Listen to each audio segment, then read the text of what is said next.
Spadoni and I were talking about this morning, and Spadoni made a reference. That final time that the Cavs ended up playing the Warriors, I believe it was 2018 in the finals. Right. That Cavalier team that Kyrie ejected out of. Yep. LeBron dragged that team. Oh, he did. Dragged that team and should have won game one, if we're being honest with ourselves. Dragged that team to the finals. Now, the path to get there was infinitely easier than whatever you think it is right now for the Warriors to get through. But look back on that. LeBron was the centerpiece. They had nothing else around him. I don't think this team can do that. With Steph being for example, this is who they are. They're going to win a lot of home games. Because role players do play better at home, but they're going to go on the road and lose. And again, I know people are saying everybody in the NBA is athletic. No, these young, athletic teams with fresh legs are destroying the Golden State Warriors. Absolutely. They are living in the paint. They're getting wide open shots, and I've seen it now too many times. We saw it last night against Phoenix. All right? We saw it against Sacramento on Sunday. We saw it against Orlando. We saw it against Detroit. Young, athletic teams that got bounce, that can move the rock and play with speed. And guess what? Steve Kerr said it last night. You're the champs. So now you are the hunted. You are getting everybody's best shot. They want to embarrass you. Teams want to embarrass you. They know that game's going to be on ESPN, TNT, NBA TV. They're going to embarrass you. And Klay Thompson, teams are picking on him. They're picking on him, saying, oh, yeah, he's a shell of himself. Let's eat him up for talking all that trash about having 4 championships. In football, we always dumb it down. It's about blocking and tackling. Don't we always say that? The trenches. Right. In basketball, it's about getting stops at times and getting buckets. Both are a problem right now for the Warriors. Okay, they foul way too much. They can't stay in front of their guy. They allow, basically unbelievable amounts of dribble drive penetration, which creates ball movement, which also creates easy buckets around the rim because they don't really have a shot blocker.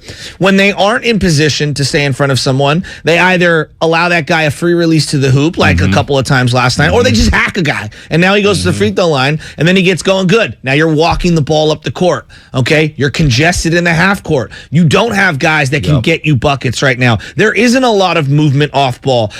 You could see how this thing's compounding. It's not as simple as, hey, they flip the switch and they play. Even when they're older, they're not as good.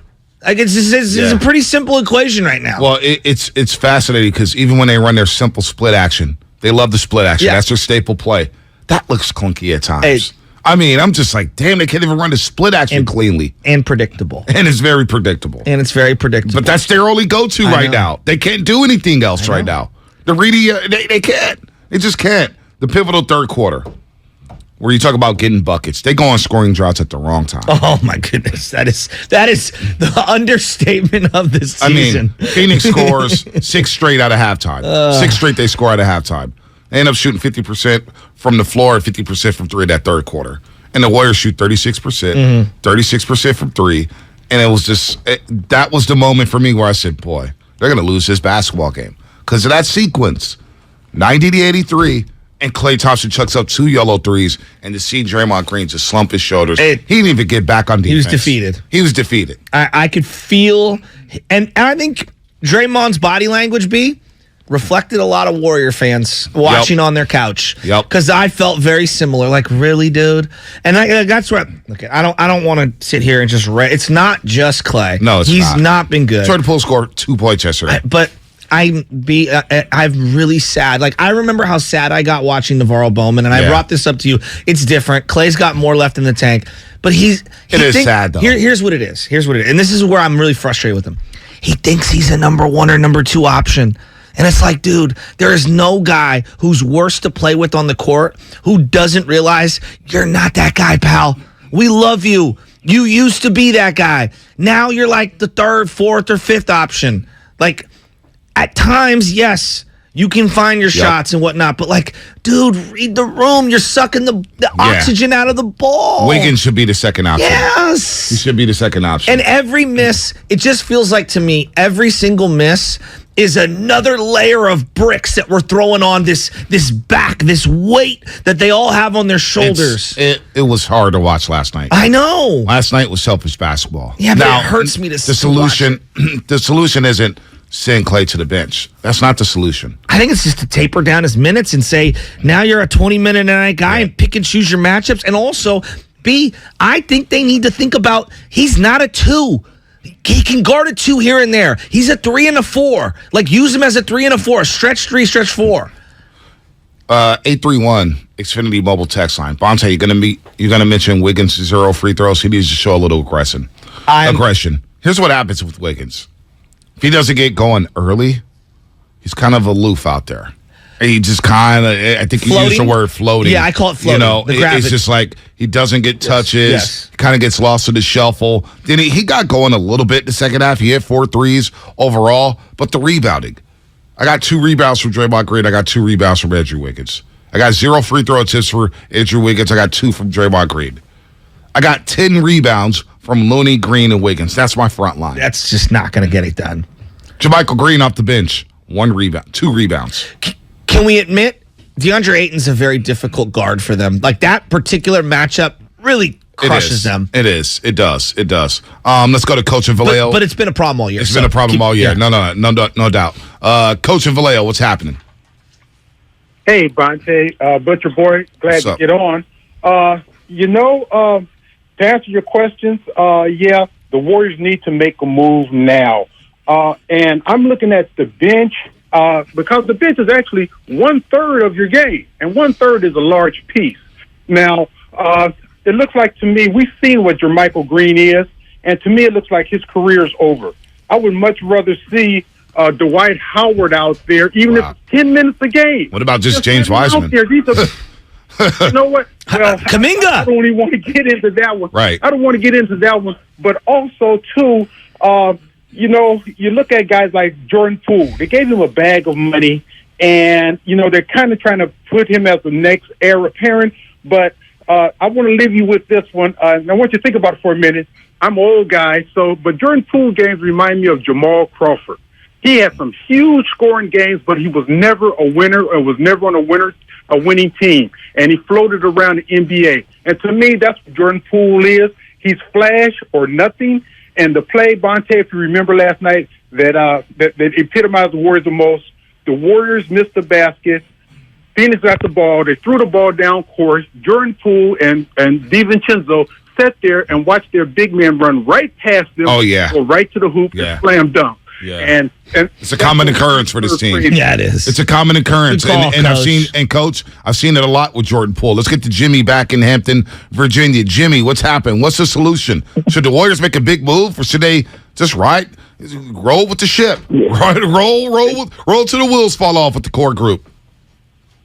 Yeah, can y'all hear me? Yeah, we got you, Jimmy. Mm-hmm. Okay. All right, what I would do is I would trade one of the big contract guys, maybe Klay, for a bunch of bench depth. Either that, my other solution would be I trade Kuminga, Wiseman, Moody, JaMychal Green, and maybe get back 2 guys, two or 3 guys maybe. You're not getting anything. Retool around what you got. I don't think you're getting anything for those. Real quick, guys, because I know I got to go. But as far as Jordan Poole, I feel like he's sabotaging. I feel like he can play way better. I think he's pouting. He's doing it on purpose because he wants to start. That's my that feels too sadistic for me to go that far. I would say this. It's not every game. It feels like Klay is zapping some of the flow from Wiggins and Poole right now simultaneously. It's like a double-edged thing or multi-layered problem right now. Right. Not only is Klay not playing well, it feels like for whatever reason it's also having an effect on Wiggins at times and on Poole at times. I'm not saying all the time, but gosh, there's just it's all off right now. It doesn't fit. Jordan Poole, You said bizarre earlier. The Jordan Poole. I think that is exactly the word I would use to describe it because I can't describe it. Jordan Poole. You know what I'm getting tired of. And I said this about Wiseman too. And I'm not saying Jimmy of Virginia did this, but we have no problem attacking Jordan Poole's character, who he is. It really bugs happened me. when the Draymond Green stuff happened, when people try to say, he's walking around cocky, and Draymond should have hit him. They don't understand who Jordan Poole is. This guy works his ass off. Yeah. This guy locked himself in the gym during the pandemic to say, I'm going to be an NBA player. He got humbled multiple times in his first 2 seasons as a pro going down to the G League. He works on his game left and right, working on his game after games. We're coming in on off days. Jordan Poole wants to just hoop. Now, he wants to give you the flair. He wants to give you the swagger. Is there something to maybe starting? I don't think he's pouting. He's trying to find his rhythm. You're playing with a second unit that can't create shots for anybody. I like DiVincenzo defensively. He can't hit a bucket. No. So Michael he had Green. A couple nice passes though last night. He's playing hard. I can live with that. Yeah, I can live with that. A couple really nice passes. I can live with DiVincenzo. He's the worst. I'm not worried about him. No, he's fine. He's low on my list of issues. So Michael Green can't finish around the cup. Yeah. Then you're playing with guys who don't know where to be. So I know we got a break here, but I want to hear you finish this point. Yeah, but it's basically we got to stop put Jordan Poole in his box that he's a powder or that he's arrogant or whatnot. The guy's a baller. Stop it. You don't know who he is. Stop attacking his character. That drives me crazy.